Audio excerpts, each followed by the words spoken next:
Well, what should we talk about today? Flying cars, IPO, an Uber passenger getting stabbed while he's waiting for his pickup? Nah. There is something I have been wanting to talk about for a while. I haven't seen anybody touch on this one, so let's talk about it.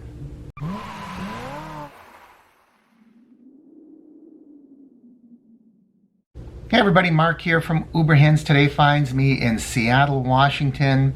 You know, I like Seattle. Every time I come here, I enjoy myself.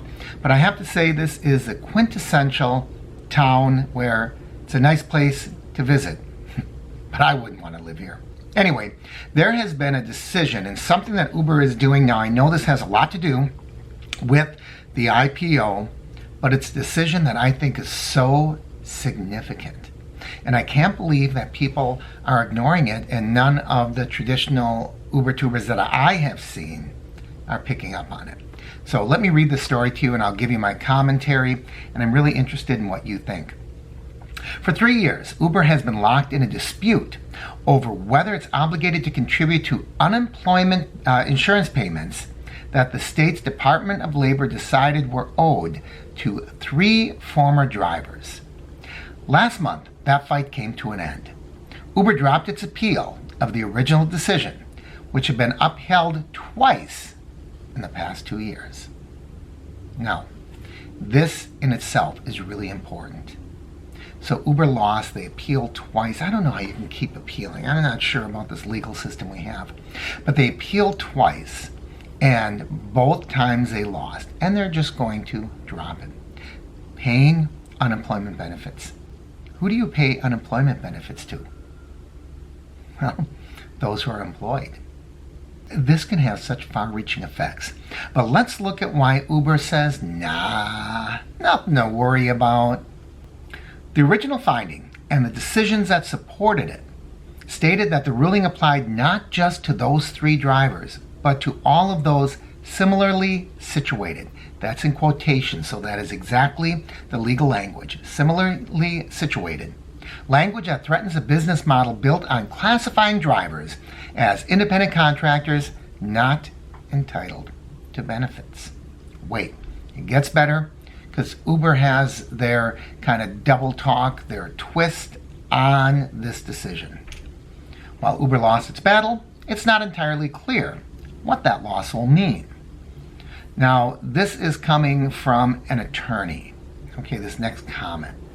We're now waiting on the NYS Department of Labor to make good on their promise to audit Uber to determine how much a company owes the state in unemployment contributions, said Nicole Salk, an attorney at Brooklyn Legal Services, in a statement today with the New York Taxi Workers Alliance. This is big. I mean, all the major players are getting in on this one. If the Department of Labor does not set policy on how much Uber will contribute for the unemployment insurance, drivers will be back where they were, pushing for benefits on a case-by-case basis. I'm not sure. Now, I'm not an attorney, but I think more is happening here than meets the eye. Uber says it withdrew its appeal because the decision is not as far-reaching as it sounds. Of course Uber is going to say that. You think Uber is going to start panicking and putting out press releases when they say, oh my goodness, I can't believe what's happening. Boy, I look just like that kid from Home Alone. I can't believe, we won't talk about the hair. I can't believe what's happening to us. We just lost this appeal 3 times and we have to bail. Why did they really bail? They don't want this hanging over their head for the IPO. That is why they pulled out. They don't want this lawsuit being an albatross around their neck. That is why they dropped out. Not because they feel that it is not far-reaching. There's more. We disagree with the decision, but we've decided not to further pursue the appeal because the case only relates to 3 drivers, a spokesman said in a statement. Multiple federal courts have deemed black car drivers, which include Uber Drive partners, to be independent contractors. If you look at, now this is back to Nicole Salk, if you look at this decision, they found that these claimants are employees because Uber has most of the elements of control in the relationship. And she makes a really good point here. This is kind of overlooked in the story, but here she's going to make a really good point. Pay attention to this next quote. They are supervised by the app. Oh, booyah! I think that she nailed it. We are supervised by the app, and it's becoming more and more apparent, more and more relevant, especially with them pulling the destination filter. That is absolutely nuts. I think Uber is running scared, but they just had to get this off their plate. I think that Uber now has a check mark in the loss column. And once you break through that armor, once you find anybody's Achilles heel, I think that is the start of something. Now, I'm not saying it's decline. I'm not saying anything like that. What I'm saying, however, is that there might be, as I've always said, a kind of an in-between being an independent contractor and an employee. I think there's something in between there. I do want to talk about the Screen Actors Guild in a future video, because that may be the closest thing that we're going to find to what we're looking for. Because I don't think anyone wants to be controlled by Uber, but right now they're doing it anyway. So since that came up about the destination filter, well, it didn't come up, I brought it up, right? The destination filter. I do want to read something here, and this came from our friend Alexander Trout, and he sent me a screenshot, and here's how it laid out for one ride. Okay, this was today, Tuesday, March 19th at 2:20 p.m. And the base fare was $1.04. Distance, 12 miles at 69 cents a mile for $8.32. The time, 36 minutes. That's kind of a long time at 24 cents a minute, $8.78. So 832 and 878. I'm going to add this together. 832 plus 878. That brings us $17.10.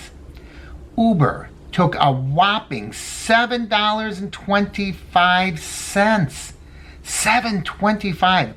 Leaving, that is their destination net rate reduction. $7.25. So what is that? That's, geez, I don't know. I'm not going to do the math here, but that's pulling away 40%, something like that, right?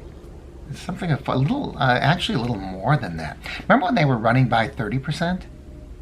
Man, this is really enlightening that they pulled that much money, $7.25 from an only $17 fare.